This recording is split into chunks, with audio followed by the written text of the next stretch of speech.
The first time everyone saw Marcus Hale mocked, it was in broad daylight, under the sharp glow of glass windows and success. He sat at his small desk in the corner of the billionaire-owned company, sleeves rolled up, tie worn thin, eyes heavy with exhaustion. Across the room stood Elara Whitmore, the company's celebrated billionaire heiress, flawless in red, laughter light and cutting. Her smile wasn't cruel at first glance, but the way people laughed with her made something inside Marcus sink. He was the single dad everyone whispered about, the man who arrived early and left late, the one who never joined lunch meetings because daycare pickups mattered more than promotions. And day after day, Elara mocked him, not loudly, not openly, but enough for the world to notice. Before the story pulls you deeper into this moment, take a second. If you believe in kindness, second chances, and quiet strength that survives loud cruelty, please like this video, share it with someone who needs hope, comment your thoughts, and subscribe to Kindora Life. Your support keeps stories like this alive. Marcus had not always been invisible. Once, he had dreams that stretched beyond spreadsheets and cracked office chairs. But life does not ask permission before it breaks you.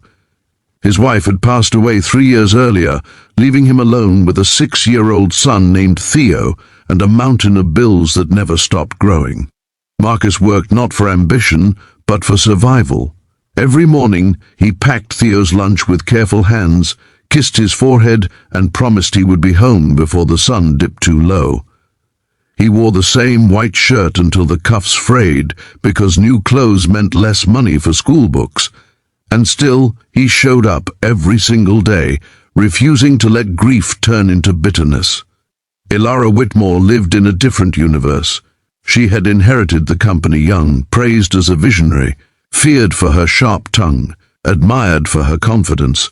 People said she had ice in her veins and steel in her spine. She never learned the language of struggle because struggle never knocked on her door.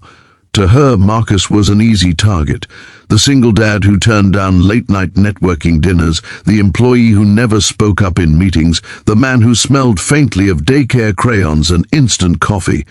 Her remarks came wrapped in sarcasm and smiles, comments about dedication and priorities that left Marcus burning quietly inside. Yet he never responded. Silence was his armor. Days turned into months. The mocking became routine, but something strange happened in that routine. Elara began noticing details she never had before. Marcus was always the first to arrive.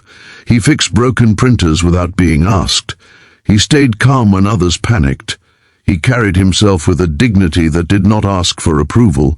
And sometimes when she passed his desk, she saw a photo of a small boy taped to his monitor, smiling like the world had never hurt him.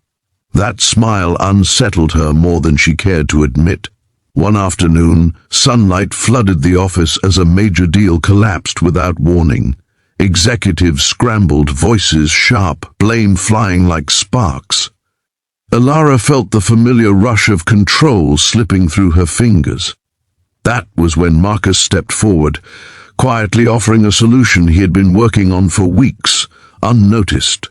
His idea was simple, human, and brilliant. It saved the deal.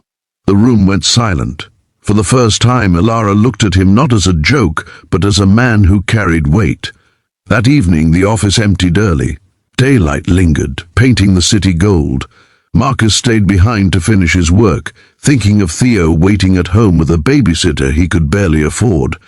Elara returned unexpectedly, heels echoing in the quiet space.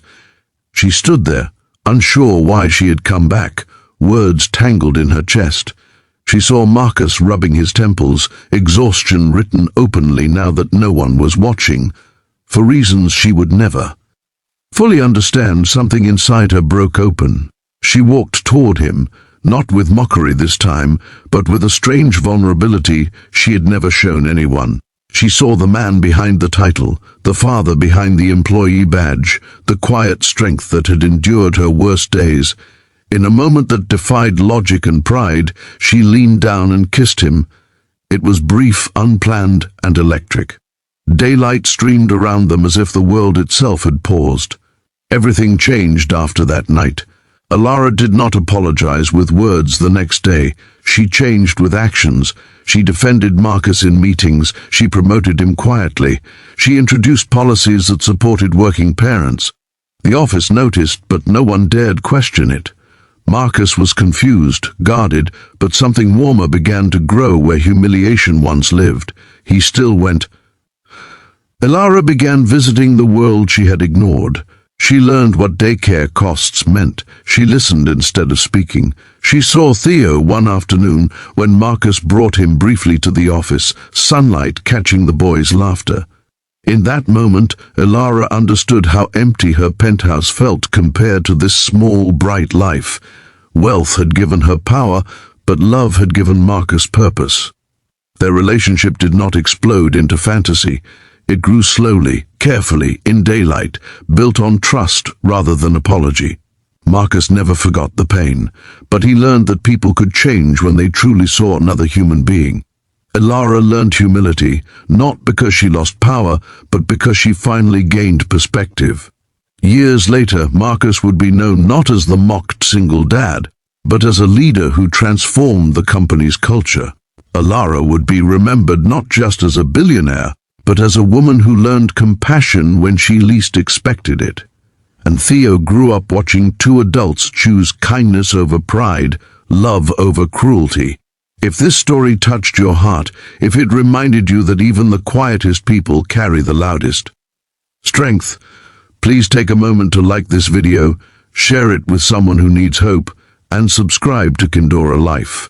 Your engagement helps these stories reach hearts that are still hurting. Home to Theo every evening, still lived modestly, but now he walked with his head higher.